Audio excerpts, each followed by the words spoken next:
আশা করি বন্ধু সব ভালো আছেন। একে ইলেকট্রনিক্স ল্যাব চ্যানেলটিতে সবাইকে স্বাগতম। দেখতে পাচ্ছেন এক ভাই আমাকে ভিডিও পাঠিয়েছে এই যে সমস্যাটির জন্য। শুধু তার নয়, এরকম সমস্যা কিন্তু অনেক ভাইদের হয়ে থাকে। বিশেষ করে নতুন যারা আছেন তাদেরকে এরকম বিভিন্ন ধরনের সমস্যা পড়তে হয়।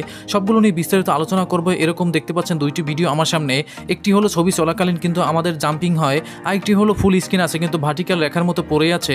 এগুলো কিভাবে আপনারা সমাধান করবেন সহজ ভাষায় নতুনদের জন্য বুঝিয়ে দেব। ভিডিওটির সাথেই থাকবেন, টেনে টেনে দেখবেন না, তাহলে গুরুত্বপূর্ণ অংশ আপনি মিস করে যাবেন। চলুন ভিডিওটি শুরু করা যাক।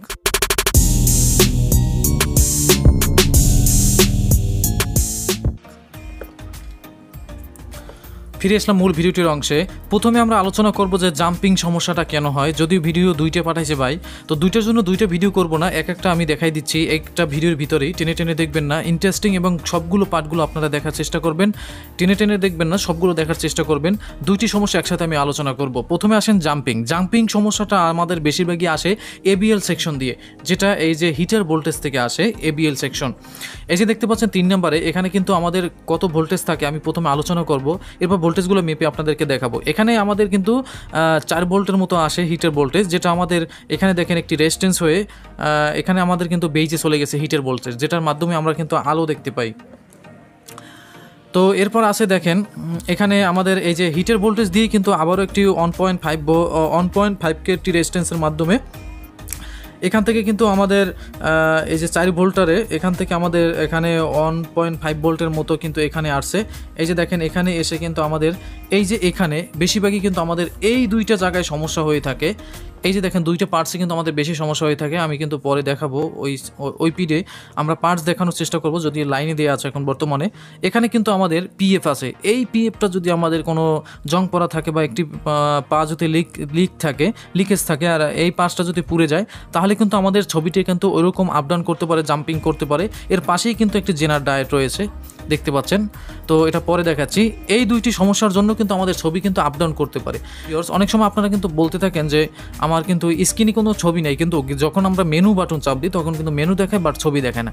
তো ছবি যদি তলিয়ে যায়, ছবি যদি জল ছাপার মতো আসে ঝাপসা, মানে আমি বলছি ছবি চিনাবে না কিন্তু লেখাগুলো খুব স্পষ্ট আসবে।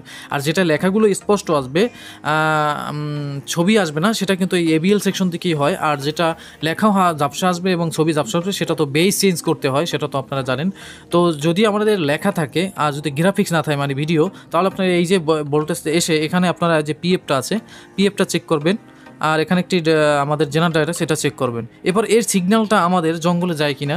তো 13 নম্বর পিনে আমাদের জঙ্গলে যাবে 88, 73, 95 এই আইসিগুলো। তো এখান থেকে আমাদের দেখেন এই যে এই আসলো, এই থেকে আপনারা আরেকটা কথা বলে রাখি, আপনারা যারা নতুন আছেন অনেকেই প্রশ্ন করেন কোনটা কত নম্বর পিনে যায়। সেটা লাগে না, প্রত্যেকটা সোর্স যদি আপনারা ধরে ধরে যে জঙ্গল পিনের দিকে আসেন, তাহলে বুঝতে পারবেন যে কোথায় কোনটা গেছে। অনেক সময় এক একটা পিন কিন্তু এক একটা নাম্বারে কাজ করে, তো অনেক সময় আপনারা বুঝেন না। তো সেই ক্ষেত্রে যারা সহজ আছেন এরকম কিন্তু বুঝতে পারবেন। যারা বুঝেন না কত নম্বর পিনে যায়, সেটা পিন ধরে আসলে আপনারা বুঝতে পারবেন।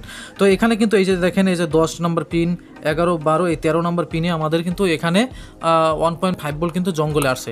এই সিগন্যালটা যদি না আসে, তাহলে কিন্তু আমাদের পিকচার জাম্পিং করতে পারে, লেখা আসবে, ছবি আসবে না, বা ছবিতে বিভিন্ন রকমের জাম্পিং এরকম সমস্যা কিন্তু দেখা দিবে। এইগুলো আমাদের জাম্পিং আরেকটা সমস্যার জন্য হয়। এখানে যে আমাদের এই যে ভার্টিক্যাল সেকশন, তো ভার্টিক্যাল সেকশনের জন্য আমাদের এখানে যদি কোনো একটা ভোল্টেজ, এখানে যে আমাদের দেখতে পাচ্ছেন আউটপুট কিছু ভোল্টেজে যদি পার্থক্য হয়, তাহলে এই সমস্যা হয়ে থাকে। এখানে কিছু ড্রাইভার সেকশন আছে, এই যে ড্রাইভার কিছু রেজিস্ট্যান্স আছে, এখান থেকে যে আমাদের অসিলেশন জঙ্গলে আসে আউটপুট ইনপুট। এরপর এখানে সমস্যা থাকলেও কিন্তু হয়, ভার্টিক্যাল আইসি সমস্যা থাকলেও হয়। তবে বেশিরভাগই কিন্তু আমাদের এই যে হিটার ভোল্টেজ থেকে যে ভোল্টেজটা আসে, এগুলো থেকে বেশিরভাগ হয়ে থাকে। গেল জাম্পিং। এখন আরেকটা ভিডিও আমাকে কিন্তু সে পাঠাইছে, দেখতে পাচ্ছেন ফুল স্ক্রিন আছে। তো ভার্টিক্যাল সেকশনে ভার্টিক্যাল সমস্যা হয় আমাদের কিন্তু যে কোনো একটা রেখা পড়ে। তো এটা দেখতে পাচ্ছেন ফুল স্ক্রিন কিন্তু আমাদের আছে, কিন্তু তারপরেও কিন্তু মাঝখান থেকে রেখা। তো এরকম সমস্যার জন্য আমাদের ক্যাপাসিটার সমস্যা হতে পারে। এখানে আমাদের ভার্টিক্যাল কিছু ক্যাপাসিটার আছে, এগুলোর জন্য আমাদের এই সমস্যা হতে পারে। আবার আমাদের ইউব কয়েলের জন্য কিন্তু হতে পারে। এখানে কিন্তু আমার এই যে কিছু পুলার ক্যাপাসিটার আছে, এগুলোর জন্য হতে পারে। বা এখানে যদি কোনো আমাদের ভার্টিক্যাল পিনে যদি কোনো একটি ভোল্টেজ যদি বেড়ে যায়, অনেক সময় কিন্তু ভার্টিক্যাল আইসি হিট হয়ে যায়, ওভার ভোল্টেজ। তো ওভার ভোল্টেজটা হয় কেন, তো জানি না এই ভাইয়ের কী সমস্যা হয়েছিল। এখানে কিন্তু আমাদের একটা ডায়েট আছে, যেটা আমাদের 27 ভোল্ট 2টি পিনে কিন্তু দেওয়া হয়েছে। এই ডায়েটটি যদি সমস্যা থাকে এরপরও আমাদের হতে পারে। আর ভাই যেটা বলছিল যে এখানে আমাদের হাফ ভোল্টেজ থাকার কথা, সেখানে আমাদের অতিরিক্ত ভোল্টেজ পাচ্ছে, মানে এখানে 27 ভোল্টের হাফ ভোল্ট থাকবে এই যে এই পিনটাতে। তো এখানে যদি ভোল্টেজ বেশি বেড়ে যায় তাহলে আমাদের যে সমস্যাটা হতে পারে, এখানে যদি ভোল্টেজ বেড়ে যায়, এখানে আমাদের যে রেজিস্ট্যান্স দিয়ে আমাদের পার করা হয়েছে এই রেজিস্ট্যান্সটা কিন্তু আমাদের এখানে কিন্তু এই যে দেখতে পাচ্ছেন এই যে আমাদের ইউব কয়েলের কানেক্টরের সাথে আসছে, এখান থেকে যে রেজিস্ট্যান্স হয়ে আবার পুনরায় কিন্তু আমাদের এইখানে কিন্তু আসছে। তো এখানে কিন্তু আমাদের ক্যাপাসিটার আছে, এই ক্যাপাসিটার এখানে ক্যাপাসিটার যদি ফল্ট করে বা ক্যাপাসিটার যদি শর্ট থাকে বা ক্যাপাসিটার লিকেজ থাকে তারপরে কিন্তু আমাদের এই সমস্যা হতে পারে। এখানে আমাদের বিভিন্ন ভোল্টেজ আমাদের যদি রেজিস্ট্যান্স মাইর খায় তাহলে কিন্তু আমাদের এই সমস্যাটি হতে পারে। তো এখন আপনাদেরকে একটু ভোল্টেজ মেপে দেখাই যে কত কি ভোল্টেজ থাকবে।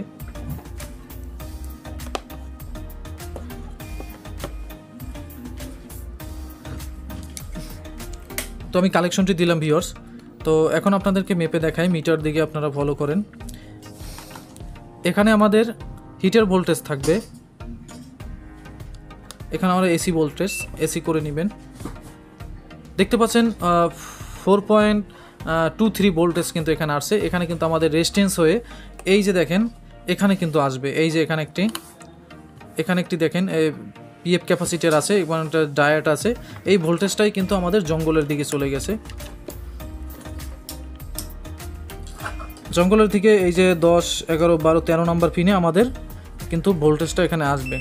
তো এখানে আমি ডিসি করে নিচ্ছি, এই যে দেখতে পাচ্ছেন আমাদের কিন্তু 1.5 ভোল্ট। এই সিগন্যালটা যদি না আসে তাহলে কিন্তু আমাদের জাম্পিং সমস্যা হবে, এই সিগন্যালটা যদি আপ ডাউন করে তাহলে কিন্তু আমাদের জাম্পিং সমস্যা হবে বা ভিডিও থাকবে না, গ্রাফিক্স থাকবে না, আমাদের শুধু লেখা থাকবে। তো আশা করি বুঝতে পারছেন। আর এখানে আমাদের 27 ভোল্ট থাকতে হবে, এখানে ওভার ভোল্টেজ হয় অনেক সময় কিন্তু এখানে চপার থেকে যে ভোল্টেজটা, একটি কথা না বললেই নয়, চপার থেকে সকল ভোল্টেজ কিন্তু আমাদের বিভিন্ন সেকশনে যায়।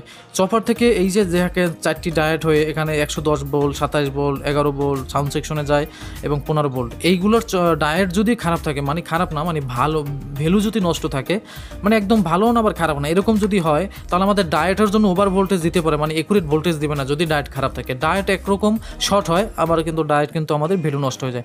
এই ডায়েটের জন্যও কিন্তু আমাদের এরকম সমস্যা কিন্তু আমাদের এরকম সমস্যা কিন্তু হতে পারে, এই যে ভার্টিক্যাল সেকশনে ভোল্টেজ বেড়ে যেতে পারে আচুক্য, তো এরকম সমস্যা হতে পারে।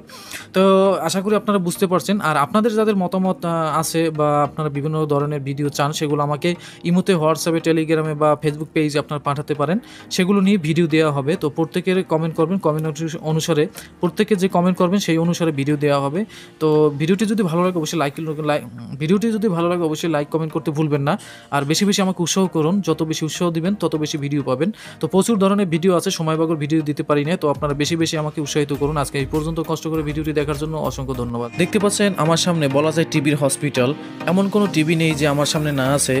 অনেক ধরনের টিভি আছে, কিন্তু সময়ভাগর সেই জন্য আমি কাজ করে আপনাদের মাঝে হাজির হতে পারি না, কারণ সবসময় আমি ব্যস্ত থাকি। এবং আপনারা আমাকে বেশি বেশি উৎসাহিত করুন, বেশি বেশি লাইক কমেন্ট করুন, যাতে এইসব টিভি নিয়ে আপনাদের মাঝে হাজির হতে পারি। দেখতে পাচ্ছেন আমাদের সামনে বিভিন্ন রকমের কিন্তু ভিডিও আছে যেগুলো আসলে তৈরি করা লাগবে। এবং দেখতে পাচ্ছেন যে সাউন্ড সিস্টেম, বিভিন্ন ধরনের সাউন্ড সিস্টেম, বিভিন্ন মডেলের টিভি, এগুলো কিন্তু এলইডি টিভি আছে এর ভিতরে। তো ভিডিও দিব, আসলে আমার সেরকম সময় হয় না, তবে বেশি বেশি আমাকে উৎসাহিত করেন যাতে এই ভিডিওগুলো আপনাদের জন্য নিয়ে আসতে পারি। তো বেশি বেশি কমেন্ট করুন, ধন্যবাদ।